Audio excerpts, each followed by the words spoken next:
you. A summer staple may be in shorter supply around the Heartland. We've gotten a lot of rain, and watermelons don't necessarily like a lot of water. And all of that has impacted some farmers in the southeast Missouri region, stunting the growth of watermelons. Ellie Mueller is live in the studio now with more.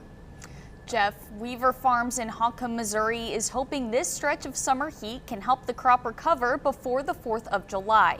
Watermelon is a summer staple, and late May and early June are critical for the fruit's development, needing heat and dry conditions to thrive.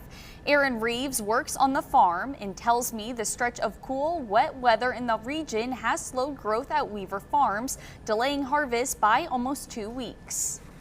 The plants really don't like it, the roots really do not like it, and so your diseases kind of pick up and it drops your yield. Reeves says this is a pivotal point in the season where any setbacks impact both quality and production.